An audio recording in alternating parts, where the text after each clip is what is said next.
आज की इस वीडियो में सारणी के बारे में जानेंगे कि आखिर सारणी क्या होता है और कैसे किसी भी सारणी का मान आसानी से निकाल सकते हैं। द्वितीय कोटि का सारणी का मान, तृतीय कोटि का सारणी का मान कैसे निकाल सकते हैं, यानी सारणी का वैल्यू निकालना सीखेंगे। और ध्यान दीजिएगा, यहाँ से क्वेश्चन आपके एग्जाम में 10 से 15 नंबर के आते हैं।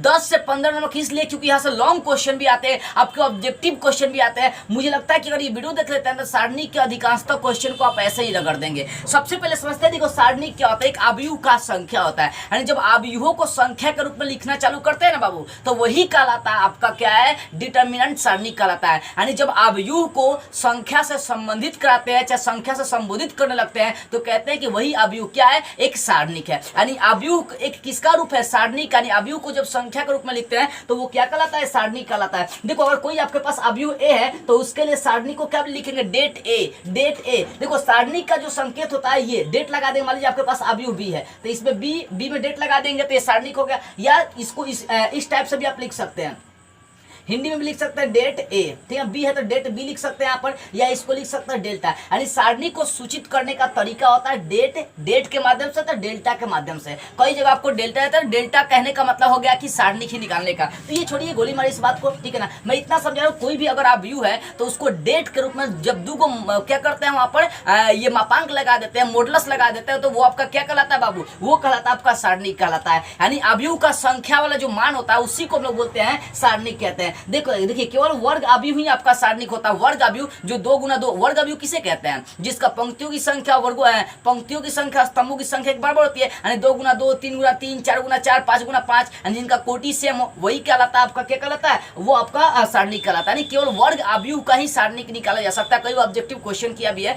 कि वर्ग अवयव सारणिक क्या, सारणिक किसका निकाला जा सकता है, तो वर्ग अवयव का ही निकाला जा सकता है। चलिए सबसे पहले हम सारणिक का मान निकालना सीखते हैं। सारणिक का तो देखो प्रथम कोटि का जो सारणिक होता है उसका मान नहीं निकाल सकते कि उसमें एक ही होता है, ठीक है। द्वितीय कोटि में आता है, द्वितीय कोटि में जहां पर दो गो स्तंभ हो, 2 गो पंक्ति हो। जहां तृतीय कोटि में आएंगे जहां 3 गो स्तंभ हो, 3 गो पंक्ति हो। चलिए सबसे पहले हम लोग क्या करते हैं, द्वितीय कोटि का मान निकालना सीखते हैं। ऐसे मान लीजिए यहाँ पर साइड करते हैं इसको।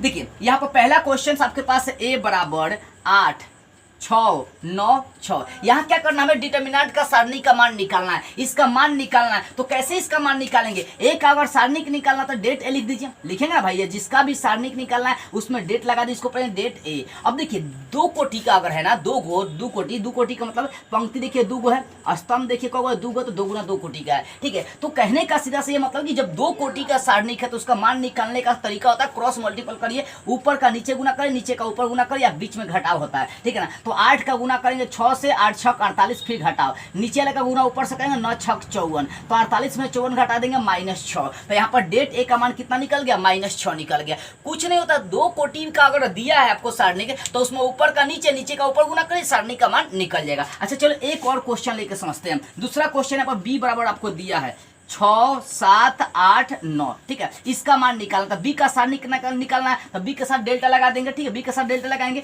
अब देखिए यहाँ क्रॉस मल्टीपल वही करेंगे, 6 9 54 घटाओ 8 7 कितना 56, यानी ऊपर का नीचे से, नीचे का ऊपर से गुना करना, बीच में घटाव देना। तो 54 में से 56 घटेगा -2, ठीक है ना। तो इस तरह से जब 2 कोटि का होगा तो सारणी का मान निकालने का सिंपल तरीका, ऊपर का नीचे, नीचे का ऊपर गुना करिए, सारणी का मान निकल गया। लेकिन थोड़ा सा दिमाग लगाना पड़ता है, 3 कोटि का अगर दिया रहेगा तो उसमें सारणी का मान कैसे निकालना है। तो चलिए इसको समझते हैं, 3 कोटि वाले को समझते हैं। देखिए मान लीजिए आपका यहाँ पर 3 कोटि वाला आपके पास कोई ए बराबर सारणिक दिया है, क्या दिया है, 7 6 9, 7 6 9, उसके बाद 6 7 8, उसके बाद आपको दिया है 6 4 7, ये सारणिक आपको दिया हुआ है, ठीक है। तो यहाँ बोल रहा है कि इसका क्या निकालना है, इसका डेट निकालना है, इसका मान निकालना, सारणी का मान निकालना है। तो कैसे निकालना है, यहाँ पर देखो, यहाँ कोई एक पंक्ति या एक स्तंभ उठा के चलता है तो यहाँ पर चलेंगे पंक्तियां उठा के चलेंगे। देखिए पहिलका जो होता है पंक्ति, यानी पहिलका जो अवयव होता है प्लस, दूसरा का माइनस, तीसरा का प्लस, ऐसे चलते हैं, ठीक है। तो एक एक अवयव उठाएंगे, 7 उठा लेंगे, ठीक है। और 7 का चिन्ह क्या होगा, प्लस, क्योंकि शुरुआती होता है प्लस, प्लस के बाद माइनस, माइनस के बाद प्लस, ऐसे इसका चिन्ह होता है। यानी इस अवयव का चिन्ह प्लस होगा, इसका माइनस होगा, फिर प्लस होगा, प्लस माइनस प्लस, ठीक है। तो 7 उठाएंगे तो 7 के सामने जितना भी एलिमेंट्स आएगा सब खत्म हो जाएगा। तो 7 के सामने हो जाएगा तो ये खत्म, 7 के नीचे सामने हो जाएगा तो ये खत्म। तो बच कौन रहा है, 7 बच रहा है, 8 बच रहा है, 4 बच रहा है, 7 बच रहा है, ठीक है।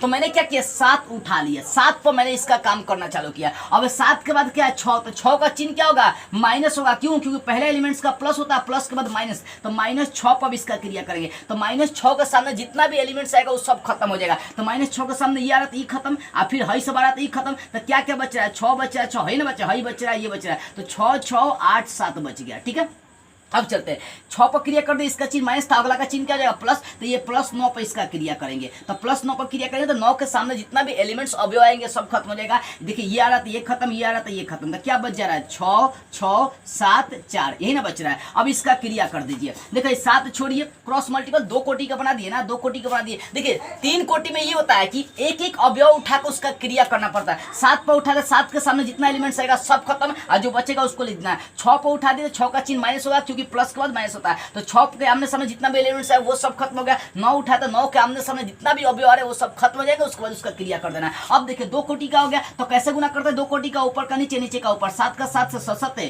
49, फिर घटाओ 4 का 8 से 4 8 है 32। ठीक है, आगे देखते हैं -6। अब देखिए यहाँ भी 2 कोटि का, सब वैसे ही 6 7 कितना होगा 42, घटाओ 6 8 है 48। ठीक है, आगे देखिए +9 है, यहाँ भी वही करेंगे 6 चौका 24, घटाओ 6 7 42, क्रिया करिए 7 49 में सर 32 घटेगा तो कितना हो जाएगा 17 हो जाएगा, गुना घटावे 6, 42 में सर 48 घटेगा तो कितना हो जाएगा -6 हो जाएगा। ठीक है, +9 यहाँ पर देखिए 24 में से अगर 42 घटेगा तो कितना हो जाएगा बाबू, 24 में से अगर 42 घटाता है, देखिए यहाँ पे 24 है तो 4 में से 2 घटेगा 2 हो जाएगा, यहाँ 2 मतलब माइनस के रूप में चलाएगा तो ये लगभग 22 निकल जाएगा आपका। ठीक है, -22 निकलेगा, 24 में से 42 घटेगा कितना -22 आपका यहाँ से घट के चलाएगा। ठीक है, -22 नहीं -22 ही होगा आपका, -22 ही होगा। ठीक है, देखते हैं यहाँ पर 4 में से 2 गया 2, ऐसे देखते हैं 2 2 2 2 घटा लीजिए, इसको अच्छा रहेगा। 42 में सर घटा दीजिए 22, 42 में से 24 घटाना है तो 12 8 हो जाएगा, 8 8 3 1 18 हो जाएगा। ठीक है ना, -18 हो जाएगा, अपना घटा लीजिएगा। ठीक है, अब क्रिया करिए,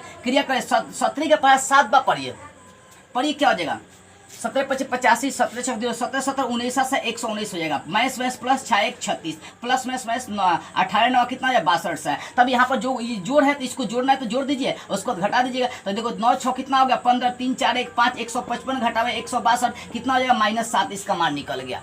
देखो तो यहाँ पर जोड़ घटाव गुणा भाग सब मजबूत होना चाहिए। 3 कोटि में क्या है, 3 कोटि में कुछ नहीं है, एक अवयव पर एक्सप्लेन करिए, फिर दूसरा का पर एक्सप्लेन करिए, फिर तीसरा का पर एक्सप्लेन करिए, और 2 कोटि का बनेगा तो 2 कोटि का जैसे आप हल करे थे वैसे ही कर देना। एकदम बहुत आसान है, बहुत नॉर्मल है 3 कोटि के सारणी का मान निकालना है, देखिएगा। ठीक है, चलिए एक और एग्जांपल लेकर 3 कोटि का मैं आपको समझा रहा हूँ, मुझे विश्वास है कि वो भी चीज़ आपको समझ में आ जाएगी। इसको मिटकाता हूँ, इसका स्क्रीनशॉट लेना चाहते हैं तो आप ले सकते हैं। चलिए अब एक और एग्जांपल हम लेकर समझते हैं 3 कोटि का। ठीक है, देखो 3 कोटि में एक और समझा रहा हूँ ताकि ध्यान से आप समझिएगा। तीसरा देखिए, चौथा एग्जाम्पल लेते हैं। क्या एग्जाम्पल आपका b बराबर आपको सारणी दिया है 2 0 4, उसके बाद 1 7 8 1 7 8, उसके बाद आपका ये 6 है 6 7 8। ठीक है, ये दिया है तो b का मान निकाला था, b का डेट लगा देंगे, इसको डेट भी पढ़ेंगे। अब देखो 2 पर एक्सप्लेन करेंगे तो 2 पर विस्तार करेंगे, 2 उठाएंगे तो 2 पर उठाएंगे तो 2 के आमने सामने जितना भी एलिमेंट्स आएगा सब खत्म हो जाएगा। तो ये नीचे वाला खत्म है, ये वाला खत्म, क्या बच रहा है 7 बच रहा है 8 बच रहा है, फिर इधर भी 7 बच रहा है 8 बच रहा है। ठीक है, आगे चलते हैं।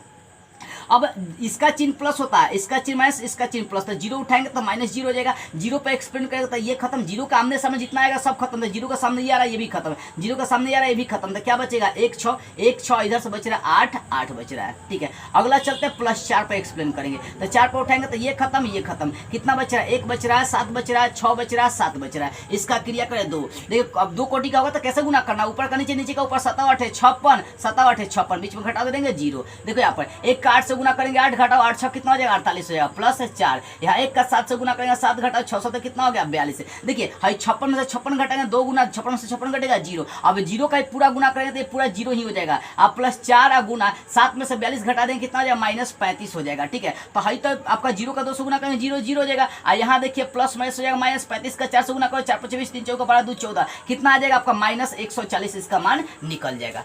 तो कहने का सीधा सा ये मतलब है कि 3 कोटि का मान निकालना, अगर 3 कोटि का सारणिक दिया तो उसका मान निकालना है, तो एक अवयव पे एक्सप्लेन करना है, उसका आमने सामने जितना भी एलिमेंट्स आएगा खत्म करना है और जो बचेगा उसको लिख देना है। फिर दूसरा का एलिमेंट्स पे आपको एक्सप्लेन करना है, 0 0 पे एक्सप्लेन किया तो इसके सामने जितना भी एलिमेंट्स आएगा खत्म हो गया, जो बचा उसको लिख दिए। 4 पे एक्सप्लेन किया, 4 के सामने जितना भी अवयव आया वो सब खत्म हो गया और जो बचा उसको लिख दीजिए। अब 2 कोटि का होगा तो 2 कोटि का कैसे करना, क्रॉस मल्टीपल करना, ऊपर का नीचे, नीचे का ऊपर करना, उसको घटाना, जोड़ घटाओ, अपना क्रिया कर देंगे तो इस तरह से आपका निकल जाएगा 3 कोटि का भी सारणी का मान निकल जाएगा। तो मुझे विश्वास है कि आपको समझ में आ गई होगी कि 2 कोटि के सारणी का मान कैसे निकालते हैं, 3 कोटि के सारणी का मान कैसे निकालते हैं। देखो ये 11th में भी पढ़ना था, जब सदिश पढ़ेंगे ना, सदिशों का सदिश गुणनफल, तो उस समय ये पढ़ना है, ठीक है। तो ये आपका था सारणी का मान निकालना है। देखो यहाँ संख्यात्मक रूप है, संख्या के रूप में मान आ रही है, तो वही जब अवयव का मान संख्या के रूप में लगता है, चाहे अवयव को जब संख्या के रूप में दर्शाना चालू कर देते हैं तो वही अवयव सारणी कहलाने लगती है। तो अब आपको समझ में आ गया द्वितीय कोटि का कैसे मान निकालते हैं सारणी में, तृतीय कोटि का सारणी का मान कैसे निकालते हैं, ठीक है। अगर आपको लग रहा है कि इस वीडियो से आपको कुछ सीखने को मिला ना, मैं गारंटी दे रहा हूँ, देखिए कि अगर ये वीडियो आप देखिए तो आप किताब उठाइए सारणी का, देखिए कितना सारा क्वेश्चन आप आसानी से सॉल्व कर सकते हैं, क्योंकि मान निकालने पर ही बहुत सारा क्वेश्चन आपके एग्जाम में आता है कि कैसे सारणी का मान निकालना है। तो अब मुझे विश्वास है कि आप सारणी का मान कोई भी क्वेश्चन देगा आसानी से 2 कोटि 3 कोटि का सब आसानी से आप